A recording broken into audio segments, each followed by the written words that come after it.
มาเด้อมาเด้อมาเด้อมาเด้อมากินอาหารเวียดนามน้ำกันเด้อเมนูแซ่บๆเด้อพี่น้อ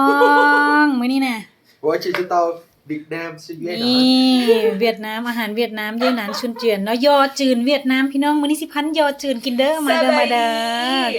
อแซ่บๆน้ำกันโดยสบายดีแซ่บๆพี่น้อง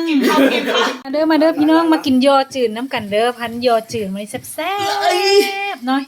ต้นตำรับเลยเพราะว่าเชฟเขาเป็นคนเวียดนามเนาะเฮ็ดกับ อ มื ร่อย อ ค่ะ แซ่บหลายอร่อยดีแซ่บหลายเฮาชื่อ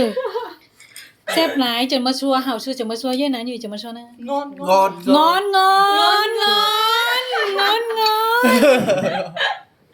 พันยอจืดน้ำกันพี่น้องแซ่บๆนัวๆนะจ้ามาแซ่บนัวแซ่บนะโอเคแซ่บนัวพี่น้องลงมือ โอเคงอน งอนอร่อยแซ่บหลาย อร่อยค่ะ เฮาชื่อ